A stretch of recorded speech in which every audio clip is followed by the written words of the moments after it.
Karena 1 jam lebih dekat yang saat ini agak berbeda, maka ada tamu lain yang juga kami hadirkan. Di sini ada Bang Refli Harun dan juga ada Bang Alex Lai. Apa kabar? Datang di sini bukan untuk menguji, tetapi untuk menjembatani audiens Nah, kalau masyarakat. menguji kita akan dibatalkan MK karena menguji profesor, kita belum profesor soalnya.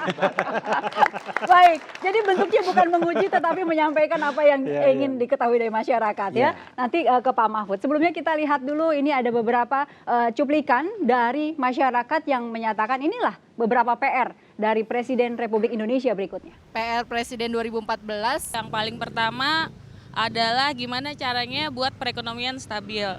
Oke, korupsi dan lain-lain itu bukan berita baru, tapi gimana caranya bikin makanan itu nggak naik-naik, sembako nggak naik-naik, jadi kita semua pada happy. Memberikan dukungan kesehatan kepada masyarakat. Kita harus mencegah, memberantas korupsi. Yang paling utama ya KKN itu. Ya tentunya korupsi sudah membuat lelah kita berpikir selama ini kenapa kok berulang-ulang korupsi itu.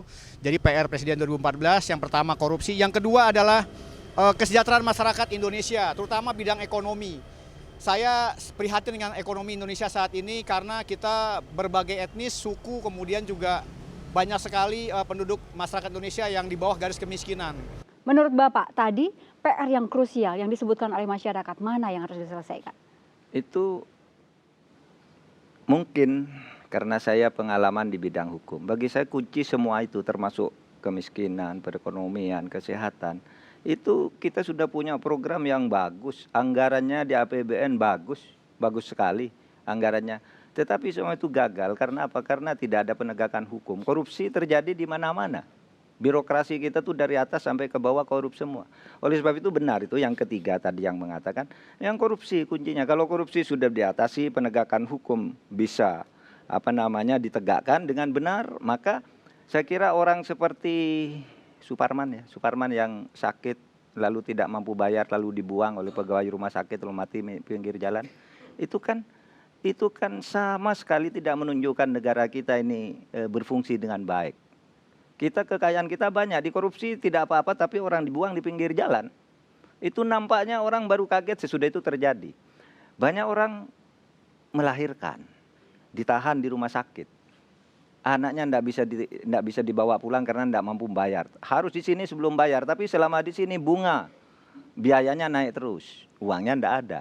Nah yang seperti ini kan karena manajemen pemerintahan tidak mampu menghadapi korupsi yang sekarang merajalela. Oleh sebab itu, ya tembakan utama kita ke depan itu memang korupsi karena Mbak ini data yang mengagetkan bagi kita. Anggaran APBN kita berapa sekarang? 1.850 triliun APBN. Hutang kita 2.400 triliun.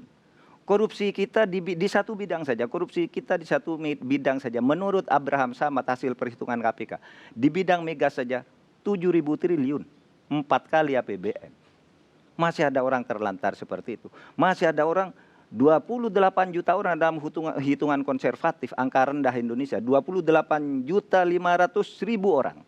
Sekarang ini hidup dalam kemiskinan.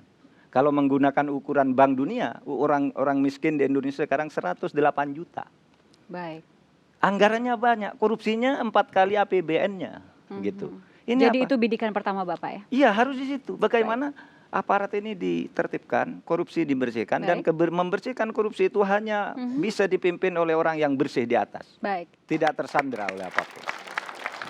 Bang Refli dulu atau Bang Alex dulu? Bang Refli silakan. Karena ini kan pertanyaan soal integritas, Prof ya. Ya.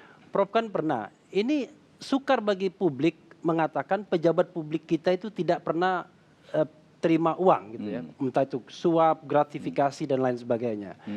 Kira-kira Prof, yakinkan ke publik, Prof tidak pernah menyentuh soal suap dan gratifikasi. Begitu. Oke. Saya pernah seminar dengan seseorang duduk di sini. Dia bilang, sudahlah korupsi itu mari kita kalau yang kecil-kecil kita lewatkan aja. Kita bedik yang besar-besar. Saya bilang tidak bisa. Korupsi itu meskipun 1 rupiah korupsi harus ditindak. Lalu ada orang bilang, sudahlah jangan sombong. Tidak ada pejabat itu yang bersih. Saya bilang tidak boleh pejabat mengatakan itu. Saya pejabat, saya bersih, saya bilang. Bisa diperiksa apa saja. Nah, sekarang untuk meyakinkan gini, Mas Refli. Saya hakim jadi pejabat, gajinya tercatat. Saya bukan pengusaha. Sehingga kalau saya punya kelebihan harta tidak boleh saya bilang, oh saya punya perusahaan, itu bohong saya. Orang tua saya tidak mewariskan apa-apa yang berarti. Sehingga wah ini dapat warisan, tidak ada. Oleh sebab itu sekarang rekening saya jelas. Rekening istri saya dan anak-anak saya jelas. Nomor teleponnya saya serahkan semua ke KPK agar disadap. Kalau ada kelebihan dari harta saya itu, dari batas yang wajar sebagai yang saya miliki sebagai pejabat dari gaji, kelebihan, nyatakan saja saya korupsi. Nggak usah harus dibuktikan apa-apa, nyatakan saya korupsi. Kalau saya nggak bisa kan dihukum. Gitu. Kalau ada kelebihan dari situ. Ini kan orang kalau hartanya banyak alasannya, wah saya kan berusaha ini, saya punya perusahaan itu, istri saya bekerja di situ. Nggak, saya nggak punya penghasilan lain selain itu. Kalau lebih dari itu nyatakan saya sebagai koruptor. Gitu aja, cara membuktikan lebih gampang. Kita istirahat dulu sejenak, kembali saat lagi. Sekarang salah atau Sekarang kan tidak. Presiden selalu mengatakan ada masalah itu di polisi. Wah, bukan urusan saya.